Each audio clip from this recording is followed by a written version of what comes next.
Hasbunallah wa ni'mal wakil, ni'mal maula wa ni'man nasir. Hasbunallah wa ni'mal wakil, ni'mal maula wa ni'man nasir.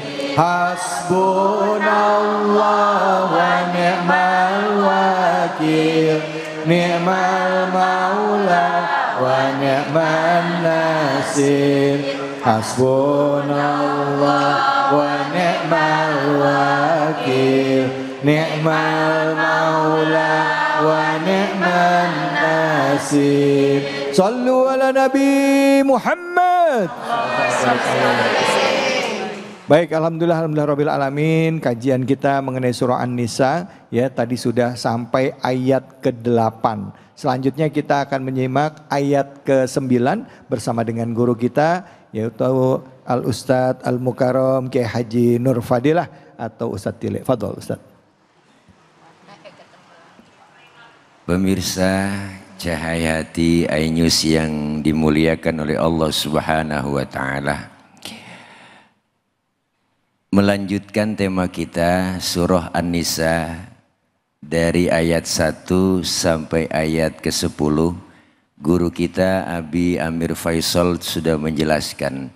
Ayat selanjutnya yakni ayat 9 dan ayat 10. Allah berfirman, A'udzu billahi minasyaitonir rajim. Bismillahirrahmanirrahim. Wal yakhsal ladzina law taraku min khalfihim dzurriyyatan di'afa khafu 'alaihim falyattaqullah wal yaqulu qaulan sadida. Ayat ini menjelaskan bahwa hendaklah kita takut kepada Allah meninggalkan keturunan-keturunan dzurriyyah yang lemah. Dalam artian bukan hanya sekedar lemah fisik, tapi lemah mental, lemah iman, lemah pendidikan. Maka pentingnya ilmu yang diwariskan kepada anak-anak kita agar mentalnya kuat, akhlaknya bagus, dan imannya mantap. Kenapa Ibu? Karena sekarang kurikulum pendidikan kita di Indonesia hanya banyak berorientasi pada pemikiran otak, tapi tidak pengisian akidah dan iman.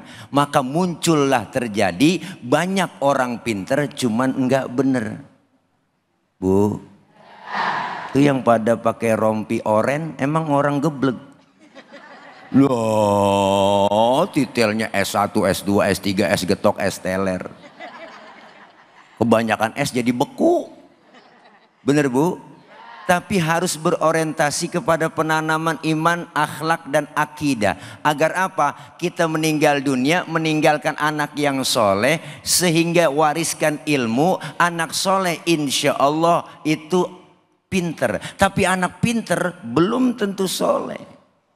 Maka kita kepengennya anak yang soleh. Jangan sampai lemah anak kita dengan pendidikan. Akhlaknya lemah. Maka pendidikan buat anak adalah wariskan ilmu kepada mereka. Harta diwariskan akan habis. Tapi ilmu diwariskan. Ilmu akan menjaga anak-anak kita. Kenapa? Karena ilmu itu sumber dari semuanya ajaran, amalan, ibadah yang kita jalanin. Hari ini saya ngomong, kita kumpul di sini live langsung, se-Indonesia bahkan sedunia tahu. Kenapa? Karena pakai ilmu. Ilmu apa? Ilmu teknologi, pesawat televisi, ya Bu.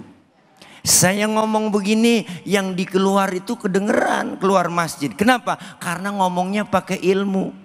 Ilmu apa? Ilmu teknologi, sound system. Ini kalau nggak ada ginian, lecet tenggorokan Bu. Saya ngecek sound dulu kalau lagi ceramah, Bapak Ibu yang di pojok sono kedengeran enggak? Enggak. Ya berarti kedengeran. Karena dia nyaut. Ya kan. Nyaut dia. Kan rada PA itu jamaah. Dan saya ngomong bener-bener yang di sono kedengeran enggak Pak? Enggak. Ya berarti kedengeran. Bener Bu? Ya. Ilmu bikin semuanya mudah. Jangan sekedar diwariskan harta, harta akan habis, harta akan bisa menjadikan hidup tidak harmonis. Ya enggak, kalau dia jadi anak soleh semua. Tapi kalau anaknya pinter doang, enggak soleh, akhirnya berebut warisan. Itu yang pertama. Yang kedua, ayat selanjutnya ini surah An-Nisa ayat ke-10. Apa kata Allah? Innalladzina ya'kuluna amwalal yatama zulman. Sesungguhnya orang-orang yang memakan harta anak yatim dengan zalim, innama yakuluna fi butunihim naro wa sayaslawna sa'iro. Sesungguhnya itu orang yang makan harta anak yatim sama saja dia menelan api dalam perutnya, dan api itu akan menyala-nyala, dimasukin ke dalam api yang menyala. Na'udzubillah min. Jangan macem-macem sama yatim dah. Jangan depok, jangan. Yatim doanya tokcer, sumpahnya manjur. Maka berapa banyak orang yang bentuknya, wow, rumah yatim, yang ngurus gemuk, yatimnya kurus. Ya Allah bu, tuh, niat kurusnya kemarin Romane tawa geli banget. Ya Allah, saya bukan kurus bu, saya atlet. Apa itu? Antara tulang dan kulit. Jadi kita kepengen menjaga, ayo harta anak-anak yatim kita jaga. Jangan sampai kita zolimi mereka. Boleh makan? Boleh. Ya bu. Tetapi kan untuk sekedar apa? Karena kita sebagai upah jatah ngurusin anak yatim gak apa-apa. Tapi yang dinyatakan dalam Al-Quran apa? Yakuluna zulman, secara zolim, makannya secara zolim. Maka kita kepengen yuk sama-sama kita jaga mereka, anak-anak yatim kita, sehingga kita nanti bersama Rasulullah di dalam surga seperti dua jari, jari telunjuk dan jari tengah. Amin ya robbal alamin. Terima kasih banyak Kiai. Sama-sama. Bu, ayatnya ini ngingetin nih buat orang-orang yang makan harta anak yatim. Katanya tadi, innama yakuluna fi butunihim naro wa sayaslawna sa'iron. Bahwa di dalam perut mereka itu orang yang makan anak yatim itu, harta anak yatim itu seperti nelen api dalam perut mereka, masuk ke dalam api yang menyala-nyala. Bu, ngeri nggak bu? Bu, ngeri nggak bu? Udah nelen api terus masuk ke dalam api 2 kali bu ya? Bu, bu. Ngeliatin aja. Kagum sama Ustadz ini Ustadz. Silakan yang mau nanya angkat tangannya. Siapa? Oh banyak banget ini. Yang mana ini? Yang mana ini? Silakan. Oh ya oke. Bapak deh. Oke Bapak. Terima kasih. Bismillahirrahmanirrahim.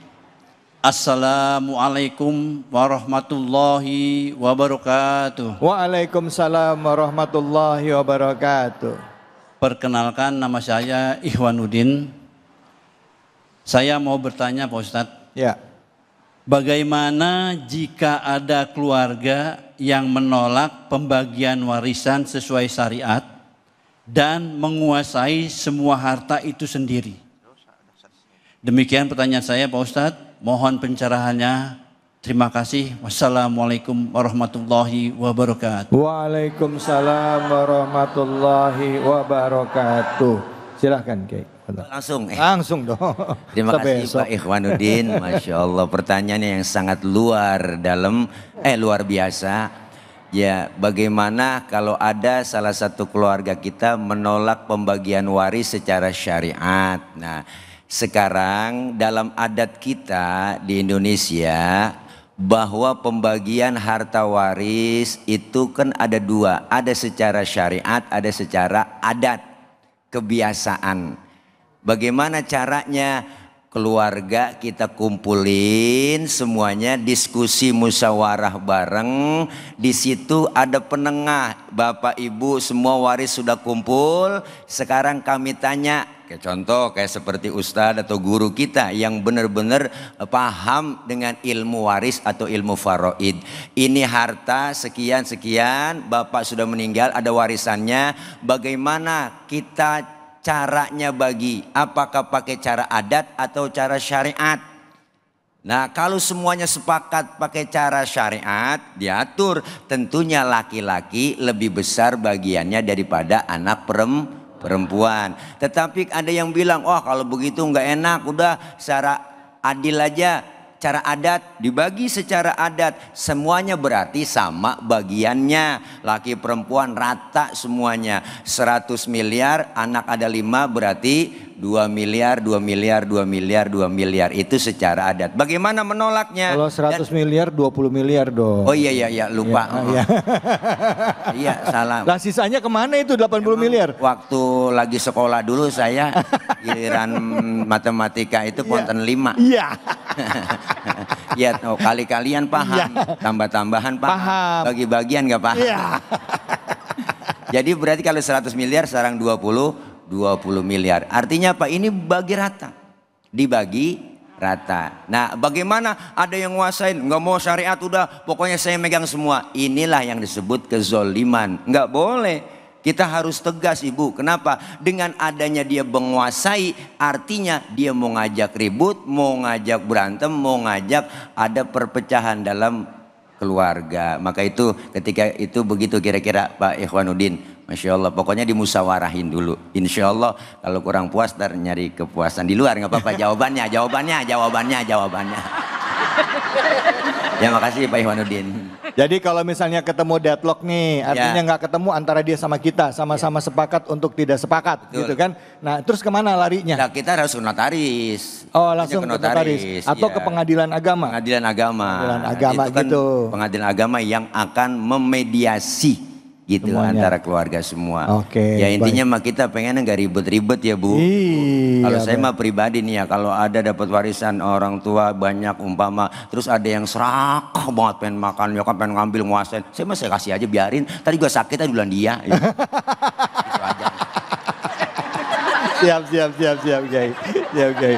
Masya Allah. Baik pemirsa, kita akan lanjut lagi ya. Memang bicara mengenai waris itu tanggung jawab. Islam tidak menganggap waris ini sebagai main-main, tapi ini adalah satu hak ya yang harus dijaga ya, baik untuk para pihak. Dari mulai harta anak yatim ya, termasuk mahar untuk istri, bahkan juga waris kita dari orang tua kita. Jangan kemana-mana, kita akan lanjutkan lagi sesi tanya jawabnya bersama dengan dua orang guru kita. Hanya di sini, di Cahaya Hati Indonesia.